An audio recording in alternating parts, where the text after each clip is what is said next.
தமிழக அரசு அதிகாரிகள் ஆலோசனை. சித்திரை திருவிழாவை சிறப்பாக நடத்த ஆளு படிச்சவ மாதிரி இருக்கிற, படிச்சிட்டு இருக்கிற பேப்பரை புடுங்குற காட்டு பைய உங்ககிட்ட உட்காந்து இருந்தா சண்டை தான் வரும். காதுல மாட்டிட்டு வந்துடுறானுங்க. 4000 ஆண்டுகளாக தமிழகத்தில் பாரம்பரியமாக நடந்து வரும் ஜல்லிக்கட்டுக்கு உச்சநீதிமன்றம் தடை விதித்தது. இப்ப நிம்மதியா இருக்கு. ஜல்லிக்கட்டுன்ற பேர்ல கொஞ்சம் நஞ்ச கொடுமையாயா பண்ணாங்க. மாட்டுக்கு சாராயத்தை ஊத்துறதும், வாழை பிடிச்சு திருகுறதும், பீங்கான கரைச்சி ஊத்துறதும், மிளகா பொடியை தேய்க்கிறதும், பப்பா மாட்டை கொஞ்சம் நஞ்ச கொடுமையா படுத்தினாங்க. யாரா கொடுமைப்படுத்துறா? ஜல்லிக்கட்டுங்கிறது அவ்வளவு கொடுமையா? போலீஸ் டிபார்ட்மெண்ட்ல மோப்பனாய வச்சுக்கலையா? ராணுவத்துல குதிரைப்பட வச்சுக்கலையா?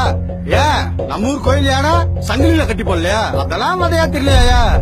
ஜல்லிக்கட்டு மட்டும் உங்களுக்கு வதையா தெரியுதோ? மாட்டை பத்தி உங்களுக்கு என்ன தெரியும்? நாங்க 300 ரூபாய்க்கு கூலி வேலை பார்த்துட்டு வந்து 200 ரூபாய் மாட்டுக்கு போட்டு 100 ரூபாயில குடும்பம் நடத்துறோம்யா. அத நாங்க மாடா பாக்கலையா? பெத்த பிள்ளை ஏதையா பாக்குறோம்?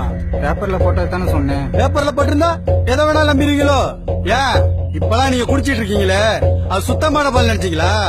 பன்னிப்பாலியா? என்ன அப்படி பாக்குற? இதுக்கு பேரு A1 பாலு. இத குடிச்சா அமுக்கு நோயுமே வருமியா? A2 பால்னா என்னன்னு தெரியுமாயா?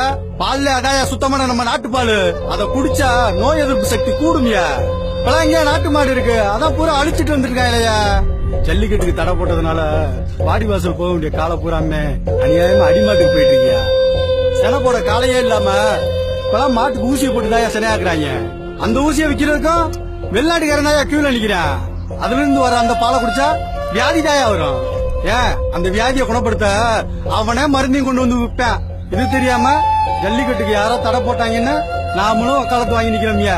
இது மாடை வதைக்கிறது இல்லையா, மனுஷ இனத்தைய சிதைக்கிறதுயா. போவையா நீங்களும் இதுவும் ஜல்லிக்கட்டு வந்துருமியா.